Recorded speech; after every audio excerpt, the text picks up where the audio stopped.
암호화폐 이슈들을 정리하고 분석해보는 시간이죠. 암호 푸는 남자. 오늘은 코인데스크 코리아 박상혁 기자와 전화 연결합니다. 기자님 안녕하세요. 네, 안녕하세요. 네, 먼저 이번 주 가상자산 시장 시황이 어땠는지 정리해볼까요? 네, 이번 주 가상자산 시장은 전반적으로 혼조세를 보이고 있고요. 비트코인을 대표적으로 말씀드리면 2만 달러 선에서 지금 1%, 2% 오차 사이로 계속해서 좀 횡보하고 있는 흐름입니다. 알트코인 같은 경우에도 뭐 매틱, 메이커, 솔라나 이런 코인들이 플러스 마이너스 3% 선에서 지금 이제 왔다 갔다 하는 중입니다. 알겠습니다. 가상자산 거래소였던 마운트곡스 이곳 얘기부터 좀 해볼게요. 비트코인을 매도한다는 이야기가 돌고 있는데 갑자기 이런 뉴스가 왜 나온 건가요? 네, 마운트곡스 같은 경우에는 한 2014년 전 정도까지 전 세계 비트코인 거래량의 한 70% 정도를 차지한 굉장히 대형 거래소였거든요. 네.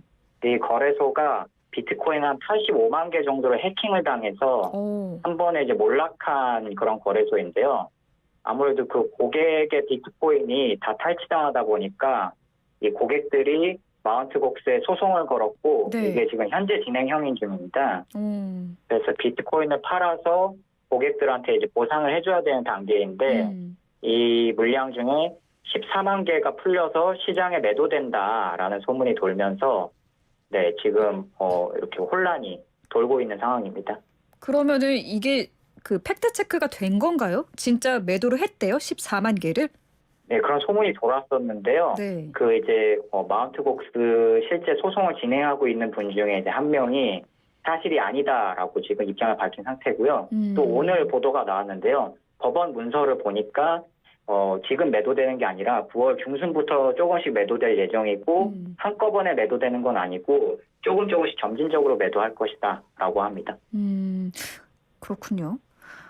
이번에는 우리나라 이야기를 해볼게요. 부산시가 글로벌 가상자산 거래소 파이낸스 FTX와 MOU를 맺었다고 하는데 이 소식도 좀 자세히 얘기를 전해주시죠. 네, 지금 부산시가 디지털 자산 거래소 설립을 추진하고 있는데요. 이 설립을 좀 원활하게 하기 위해서 다른 가상자산 거래소 인프라나 기술이나 이런 걸 확보해야 되는데 바이낸스하고 FTX하고 업무 협약을 체결해서 이 부족한 인프라 기술을 채울 것으로 보입니다. 그리고 부산시는 반대로 이제 글로벌 거래소가 한국 시장에 좀 진출하고 싶을 텐데 그런 거 좀 행정적으로 지원하는 그런 역할을 할 것으로 보입니다. 그렇군요. 블록체인 산업을 좀 키우려는 것 같네요, 부산시가. 네, 맞습니다. 그런 가운데 국내 증권사가 가상자산 거래소를 설립한다는 이야기가 돌던데 이게 사실인가요? 네, 저저번 주부터 그런 소문이 잠깐 돌았는데요. 본지에서 저희가 취재해본 결과 가상자산 거래소 설립은 사실이 아니고요.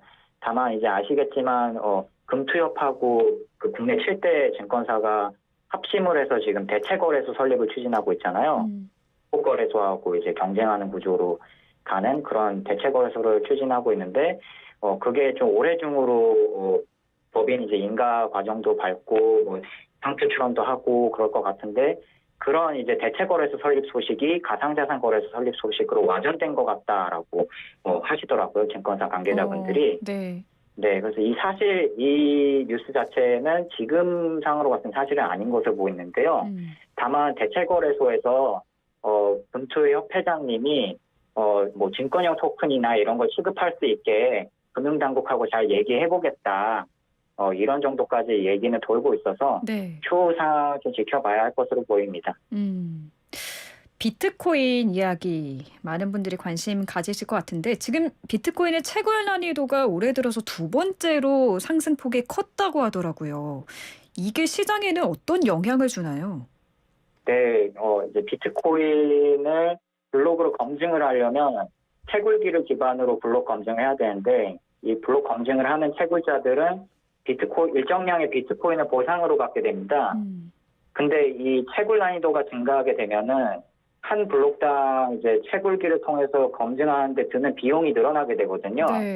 네, 그러면 아무래도 채굴자들이 채굴하기가 어려워지고 조금 이제 상황이 악화돼서 뭐 채굴자들이 줄도산을 하거나 이렇게 되면은 시장에 굉장히 악영향을 미칠 수 있는 상황이거든요.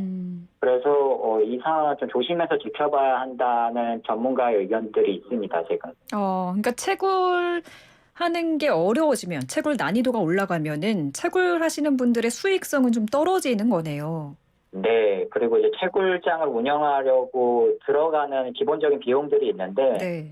채굴을 아예 못 해버리면은 그 비용을 더 이상 내지 못하고 채굴장을 폐쇄해야 될 수 있으니까 네, 그런 문제들이 지금 우려되고 있는 것으로 보입니다. 알겠습니다. 마이크로스트래티지가 비트코인을 약 13만 개를 보유하고 있는데 여기 회장인 마이클 세일러 회장이 탈세 혐의로 고소를 당했다고요? 이 소식은 어떤 건가요? 네, 칼 라신 미국 컬럼비아 특별구 검찰청장이 마이클 세일러를 고소했다고 31일에 밝혔는데요. 고소를 한 이유는 마이클 세일러가 컬럼비아 지역구에 10년 넘게 살았지만 조세 포탈 목적으로 소득세를 내지 않았다고 지금 주장을 하고 있어요. 네. 그러면서 고소가 들어간 상황이고요. 이에 대한 이제 마이클 세일러 회장의 입장은 내가 사는 곳은 이 컬럼비아 지역구가 아니라 플로리다주다라고 하면서 이 고소는 잘못된 고소다라고 하고 있는 상황이고요. 네. 다만 이에 대해서 고소 측은 지금 마이클 세일러 회장이 플로리다에 부동산을 사고 투표권을 등록하면서 워싱턴 DC가 아닌 플로리다 버지니아 주민으로 가장하고 있다라고 하면서 공방전을 펼치고 있는 상황입니다. 그럼 마지막으로 우리나라 소식 한 가지 더 짚어볼게요. 한국은행이 우리나라도 ICO를 허용할 필요가 있다라고 발언을 했는데 이 내용 좀 설명해 주시죠. 네, 한국은행이 지난 29일에 그 미카라고 유럽연합에서 지금 가상자산 관련 초안이 만들어졌어요. 이 미카에 대한 번역본을 한국은행에서 29일에 발간을 했거든요. 네. 근데 그 발간 번역본 중에 한국은행이 주장하는 내용이 있는데 그 주장 내용을 들어보면 디지털 자산 기본법을 제정할 때 국내 가상자산 발행, 그러니까 ICO죠. 요거 이제 제도적으로 허용할 필요가 있다라고 글에 설명을 했거든요. 네. 네, 글에 실제로 썼고요. 그리고 요거에 대한 부연 설명으로 한국은 지금 투자자 보호를 위해서 가상자산 공개 ICO를 금지하고 있는데 네. 국내 거래소를 통한 거래에 대해서 아무런 규제가 없는 상황이다. 네, 차라리 ICO를 허용하는 방향으로 가상자산 시장을 좀 건전하게 키우는 게 낫다라는 어조로 번역본을 냈습니다. 그 번역본이라는 게 암호화폐 시장의 어떤 법률을 담고 있는 그런 책인가요?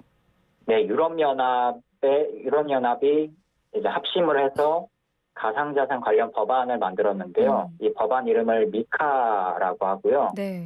네, 그 미카에 대한 번역본을 한국은행이 발간했습니다. 알겠습니다. 오늘 말씀 여기까지 나눌게요. 고맙습니다. 네, 감사합니다. 네, 오늘도 암호 푸는 남자 코인데스크 코리아 박상혁 기자와 함께했습니다.